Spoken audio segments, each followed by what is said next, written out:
Revanth Reddy Davos పర్యటనలో బిజీగా ఉన్నారు. ఈ పర్యటనలో ఆయన నాస్కామ్ ప్రెసిడెంట్ దెబ్జానీ ఘోష్తో సమావేశమయ్యారు. ఆమెను కలిసి పెట్టుబడుల గురించి చర్చించారు.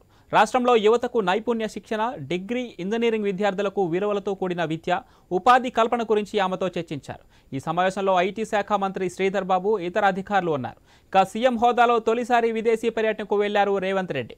దావోస్లో జరుగుతున్న ప్రపంచ ఆర్థిక సదస్సుకు ఆయన హాజరయ్యారు. భారీ పెట్టుబడుల లక్ష్యంగా దావోస్లో పర్యటిస్తున్నారు. అనంతరం ఆయన 3 రోజుల లండన్ పర్యటనకు వెళ్లే అవకాశం ఉంది.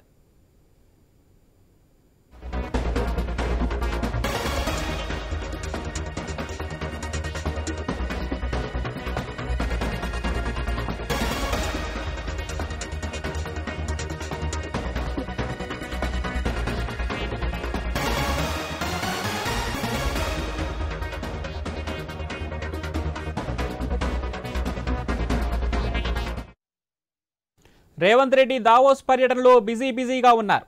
ఈ పర్యటనలో ఆయన నాస్కామ్ ప్రెసిడెంట్ దెబ్జానీ ఘోష్తో సమావేశమయ్యారు. ఆమెను కలిసి పెట్టుబడుల గురించి చర్చించారు. రాష్ట్రంలో యువతకు నైపుణ్య శిక్షణ, డిగ్రీ, ఇంజనీరింగ్ విద్యార్థులకు విలువలతో కూడిన విద్య, ఉపాధి కల్పన గురించి ఆమెతో చర్చించారు. ఈ సమావేశంలో ఐటీ శాఖ మంత్రి శ్రీధర్ బాబు, ఇతర అధికారులు ఉన్నారు. ఇక సీఎం హోదాలో తొలిసారి విదేశీ పర్యటనకు వెళ్లారు రేవంత్ రెడ్డి. దావోస్లో జరుగుతున్న ప్రపంచ ఆర్థిక సదస్సుకు ఆయన హాజరయ్యారు. భారీ పెట్టుబడుల లక్ష్యంగా దావోస్లో పర్యటిస్తున్నారు. అనంతరం ఆయన 3 రోజుల లండన్ పర్యటనకు వెళ్లే అవకాశం ఉంది.